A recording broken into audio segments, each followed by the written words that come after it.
is I'm worried. I think I'll be losing it. I've lived in London my entire life, yet just last week I, schoolboy error, made the classic mistake of starting a conversation on the tube, right? Complete nonsense, okay? It just sort of came out of nowhere, okay? They were sitting next to me, something happened in front of us, they said something, I said something, and suddenly I'm talking on the tube! No! Right. That's the last time I sit next to my wife.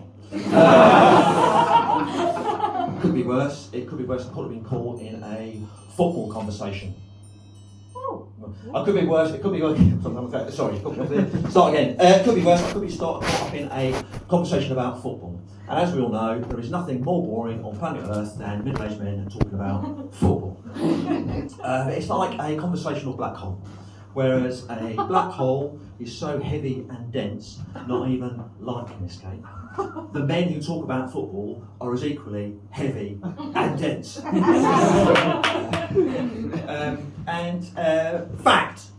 Fact, all car accidents where the driver has fallen asleep at the wheel are because they were listening to TalkSport. Fact. And I get it, I get it. See this, I can assure you that no one is more disappointed with this than me. Well, it wasn't always my responsibility to feel let down about myself. That was my mum's job. I think the thing that Mum was most disappointed about me was, well, I wasn't someone else. Very sadly, we lost Mum a few years ago, and I don't mean we lost her in Sainsbury's car park. She went missing in Sainsbury's car park.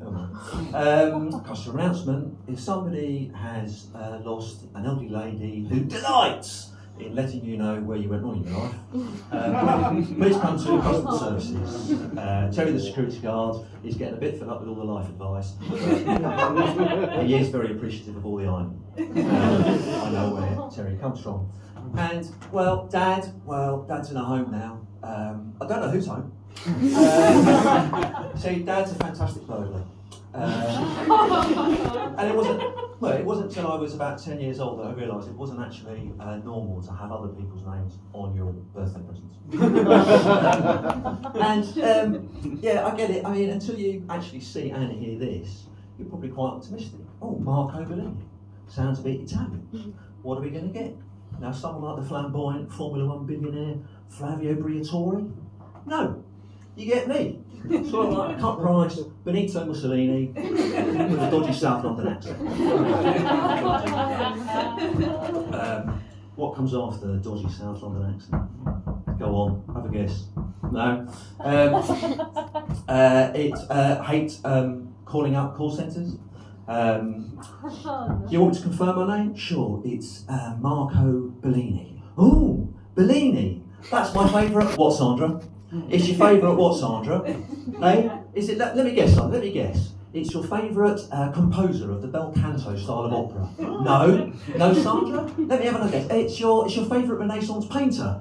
No. Tell me what, Sandra. It's your favourite cocktail. Right. Okay.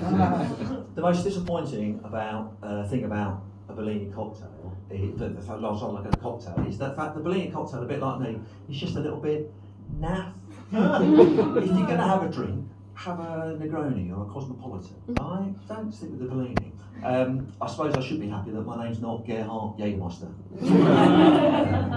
And yeah, I've got the accent. It's not very posh, but it's very handy. Comes in handy when you want to blend in at a Peckham Wetherspoons, or maybe go undercover at Tooting Screwfix.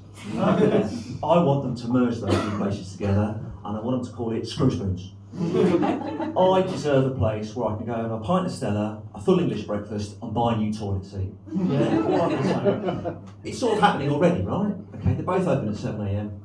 They both sell stuff at the cheapest possible prices, and they're both full of very, very, very ugly men who have a desire to screw something later on in the day. I grew up in the 70s, a very different time. We were far more relaxed in the 70s. We didn't worry about the future in the 70s. Why? Well, because we all thought we were going to die in a nuclear Armageddon. That's what all the grown-ups ever talked about. An imminent nuclear attack from the Soviet Union. Yeah. So we didn't worry about things too much. We just tried to concentrate on having a good time. Turn on the TV, what do we get? An endless procession of semi-naked women, racists, and not forgetting paedophiles. Paedophiles, terrible, terrible people. But at the same time, very entertaining. And when we weren't laughing at or singing along with the paedophiles, we were putting lead in petrol. Not because we had to, but because we could. So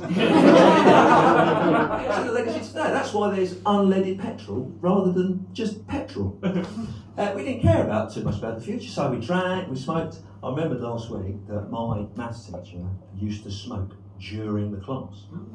Yeah. He was a very funny man. I think he ended up on TV.